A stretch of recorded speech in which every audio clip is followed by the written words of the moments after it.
Bonjour les amis, ZAMI. Je rigole parce qu'en fait je suis en train de regarder ma tête et je me rends compte que je suis coiffée comme un dessous de bras. C'est tout. Bon, en fait, je suis censée être très sérieuse là, en principe. Et donc je suis en train de vous parler, je vais l'être en fait, hein. Je peux passer du coq à l'âne comme ça. Même si le coq est beaucoup plus bas que l'âne, je peux le faire. Il se trouve que demain, non pas demain, après-demain soir, je vais rencontrer le cacique Raoni et les deux autres dont j'ai oublié le nom bien évidemment, comme d'habitude. Et je suis super contente. Alors évidemment, j'ai réservé, j'ai le numéro 402 pour être précise. Et en fait, j'emmenais pas large parce que j'avais peur de ne pas pouvoir venir. Et là, je sais que je vais pouvoir venir. Donc vous avez quand même une chance absolument incroyable. Je vous signale. Je n'arrive pas les mains vides. Attention. Attendez. Alors, j'ai commencé un truc, en fait. J'ai l'intention de faire d'autres choses. Je ne sais pas si je vais vous trouver, mais de toute façon, j'ai plein d'idées. Bon, alors, on va commencer par ça. Voilà, ça. Ça. Ça. Voilà.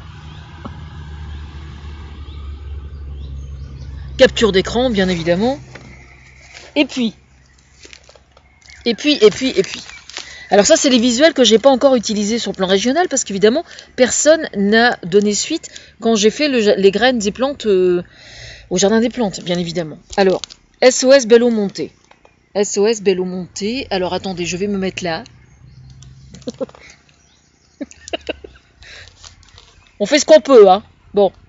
Avec les captures d'écran, normalement, on devrait arriver à faire quelque chose. Voilà. Pour le vert, et voilà. Pour le rouge. Oui, c'est très artisanal hein, comme concept, hein, vous aurez remarqué.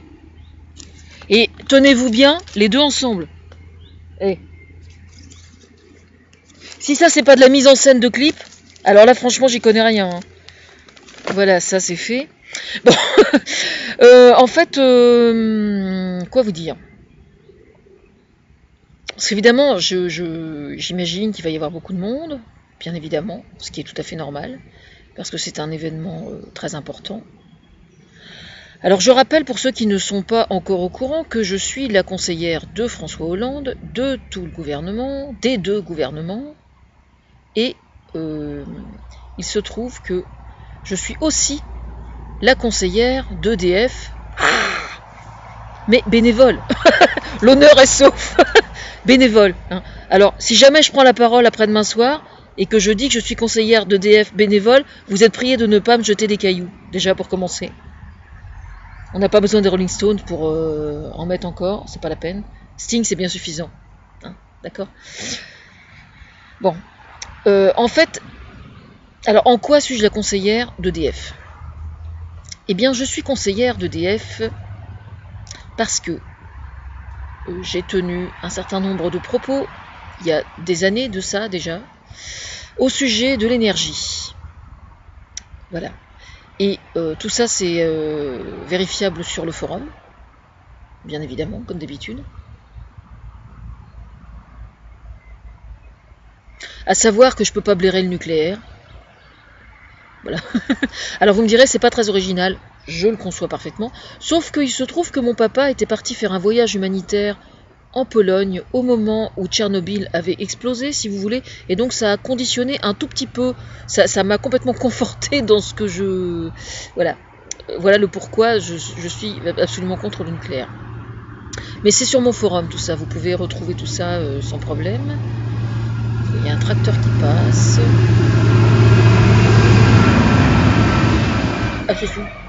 Agriculture intensive oblige.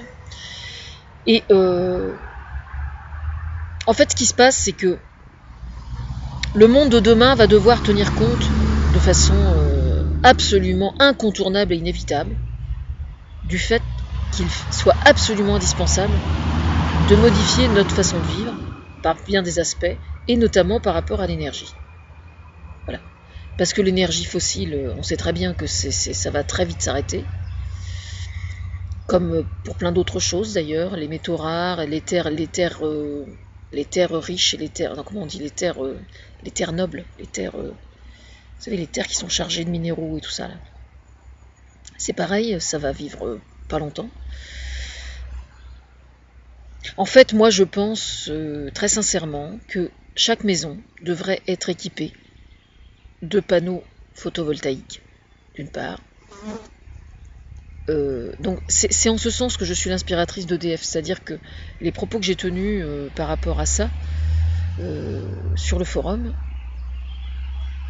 tendent à mettre l'accent sur le fait que chaque maison doit être absolument conçue de telle sorte qu'elle soit le plus possible passive.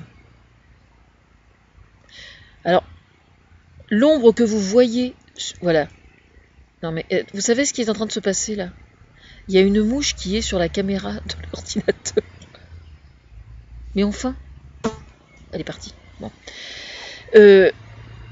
Oui, alors, panneaux photovoltaïques d'une part, éoliennes individuelles. Moi je verrais très bien, on pourrait très bien se permettre d'avoir des éoliennes sur le haut d'un immeuble par exemple, vous pouvez très bien avoir.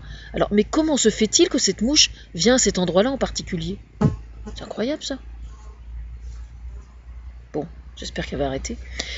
Toujours est-il que, oui, on pourrait très bien imaginer, par exemple, des éoliennes, évidemment pas des éoliennes de la hauteur de celles qui sont dans les villes, pour fabriquer, comme nous on a ici en Haute-Normandie, par exemple, on a quand même pas mal d'éoliennes aussi, vers le bord de mer, par exemple, on a pas mal d'éoliennes. Mais on pourrait très bien imaginer une éolienne, par exemple, tous les 3 ou 5 mètres, en quinconce sur un toit d'un immeuble, par exemple. Ce serait tout à fait faisable. Bien sûr, ça ne fournirait pas la totalité de l'énergie, on est bien d'accord, mais il n'empêche que ça en fournirait déjà une partie. Les panneaux photovoltaïques, c'est pareil. Bon. Ensuite, il y a autre chose qu'il faut... Alors ça, c'est ma grande révolution, par contre. Alors ça, je l'ai déjà expliqué à Thomas Fersen, et je persiste et je signe. Ça consiste tout simplement à ce que dans chaque maison, il y ait une pièce toute spéciale destinée à faire du sport. Alors, l'idéal étant un rameur et un vélo, par exemple. L'idéal, c'est qu'il y ait les deux. Voilà. Pourquoi? Eh bien, tout simplement parce que, aujourd'hui, quelqu'un qui vit en ville particulièrement va éprouver le besoin de faire du sport. Alors, soit il va faire du sport. Et puis après, quand il va au travail, eh bien, il monte dans un transport en commun qui consomme de l'énergie. Alors vous me direz, quelquefois on ne peut pas faire autrement. Oui, peut-être. Mais quelquefois on peut aussi faire autrement et puis on choisit de ne pas le faire. Ça c'est la première chose. Donc redécouvrir la marche à pied, redécouvrir le vélo, même si le vélo est électrique. Nous ici par exemple en Haute-Normandie on a beaucoup de vallées et donc de montées et de descentes. Eh bien on pourrait très bien imaginer des vélos électriques qui par exemple permettraient de ne pas avoir la seconde voiture. Ça je suis absolument certaine que ça fonctionnerait dans bien des cas. Ça c'est absolument certain. Moi je suis pour le triporteur électrique. Le triporteur électrique pourrait remplacer la seconde voiture. Vous allez faire les courses avec, vous faites plein de trucs avec. Voilà. Et dès que les enfants sont en âge de faire du vélo, eh bien ils mettent un casque et ils font du vélo avec les parents. Voilà. Ça c'est la première chose. Mais cette histoire de pièces dans une maison où on peut faire de la gym, je vais vous expliquer pourquoi. Du vélo ou du rameur, parce que tout simplement en faisant du sport chez soi dans cette pièce, vous faites votre sport et vous alimentez une batterie. Cette batterie devra être évidemment standard, de telle sorte qu'elle puisse alimenter l'électricité dans la maison, tout simplement. Voilà. De la même façon, je vous signale que le vélo électrique, s'il consomme de l'énergie quand vous montez une côte, quand vous redescendez la côte sans pédaler, normalement, vous devez pouvoir récupérer là encore de l'énergie. Mais je pense que tout ça a déjà été travaillé par les gens compétents avec lesquels Thomas Fersen s'est fait un honneur et un plaisir de prendre contact. Voilà. Alors, cette histoire de pièces dans une maison qui soit destinée à ça, j'y tiens vraiment parce que je suis absolument certaine que c'est une partie de la solution. Voilà. Et je vais vous dire d'où c'est venu. C'est parce qu'il y a quelques années, avant de partir de l'endroit où j'étais avant, je prenais des cours de gym. Alors déjà, moi, prendre un cours de gym, j'étais déjà un peu trop ronde. Alors déjà, à part faire le con pendant toute la séance et faire rigoler tout le monde, ça me faisait chier déjà. Donc j'arrêtais pas de faire le con, déjà. Mais il y a un truc qui me gonflait comme c'est pas permis, il faisait du step. Alors c'est-à-dire qu'une nana qui travaille dans un bureau, elle va prendre l'ascenseur du matin au soir, elle va éviter de prendre les escaliers parce que c'est trop fatigant, et puis le soir elle va faire du step. Oui, je sais, on va me dire c'est pas la même chose. Oui, peut-être. N'empêche, si vous avez un rameur chez vous, ou si vous avez un vélo chez vous, très franchement, pendant que vous regardez le film ou pendant que vous faites autre chose, au lieu d'être inactif, vous pouvez très bien regarder un film en faisant du vélo et charger la batterie en même temps. Hein. Vous voyez ce que je veux dire? C'est tout à fait faisable. Voilà. Alors ça, je l'ai soumis à Thomas Fersen il y a un bout de temps déjà.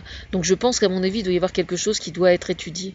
Mais je pense que l'idéal, pour moi, l'idéal, c'est que quand on peut se le permettre, évidemment, parce qu'il y a beaucoup de gens qui vivent dans des endroits, dans des appartements qui sont vraiment très petits, donc c'est pas tellement facile. Mais je pense que au niveau d'une maison, par exemple, c'est quelque chose qui est tout à fait envisageable et ça permettrait d'avoir une certaine autonomie par rapport à la maison. Voilà. Voilà, moi je pense que c'est très important. Alors justement, il y avait quelque temps eu un lien sur Internet, un article qui m'avait été mis sous le nez sur Facebook, que je vais... Alors je me souviens plus du nom du monsieur, je mettrai le lien sous la vidéo, parce que j'en ai reparlé ce matin justement. Je sais plus, il y a quelqu'un qui m'en a parlé, qui parlait de transition énergétique, et donc je lui en ai parlé. Et alors moi au sujet d'EDF, donc je suis conseillère d'EDF par rapport à ça et par rapport comment dire, aux facilités de paiement, par rapport aux factures, par rapport aux gens qui sont nécessiteux, qui sont dans la merde et tout, que l'EDF soit pas coupé, des choses comme ça. Donc que EDF fournisse une énergie qui soit la moins chère possible et qu'ils aient une attitude vis-à-vis du consommateur plus respectable. C'est en ça aussi que je suis la conseillère.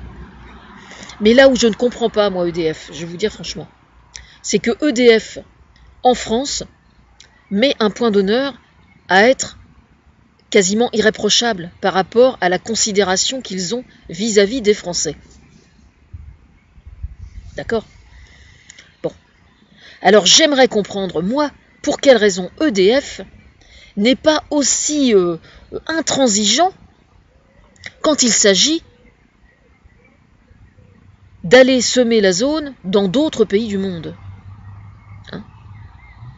Est-ce qu'on imagine aujourd'hui EDF créer un barrage hydroélectrique sur un fleuve en France et se comporter comme ils le font avec les Indiens d'Amazonie? Non, je ne crois pas. Non, certainement pas, non. Alors vous me direz, oui, il y a eu des barrages en France qui ont été faits. Oui, je suis tout à fait d'accord. J'avais discuté avec mon prof d'histoire géo d'ailleurs, qui était venu me voir à la fête du pissenlit, parce que lui, il est super balèze en géographie. Donc évidemment, il m'avait éclairé un petit peu là-dessus. Et donc il m'avait expliqué notamment qu'il y avait certains barrages en France qui étaient équipés de systèmes sur le côté pour que au niveau de la faune du fleuve, la perturbation de la faune soit diminuée parce que justement le barrage ne prend pas la totalité du fleuve, la totalité de la largeur, mais juste une partie, de telle sorte que justement ça perturbe moins la reproduction des poissons notamment. Bon, mais il n'empêche que tout ça doit être étudié, quoi. Mais moi, je considère que ça n'est pas à nous de décider de ce que nous souhaitons faire. Hein. Je veux dire par là que moi, je ne suis que bénévole auprès d'EDF, et je trouve pas assez pitoyable, je trouve vraiment absolument pitoyable de voir qu'en fait, ils savent très bien, je veux dire, quels sont les dégâts qui sont faits au sein de la forêt amazonienne, quoi. Ils savent à quel point c'est extrêmement grave. Et ils persistent, quoi. Moi, ça va pas, quoi. Ça peut... Je veux dire, moi, je fais passer les Indiens d'Amazonie avant EDF, hein. Je suis désolée. Hein. Voilà. Oui, c'est l'explication pour laquelle je n'ai jamais été embauchée. Je suis parfaitement d'accord. Mais ça ne me pose aucun problème. Voilà. Bon, sinon, voilà, après-demain. Donc, après-demain soir.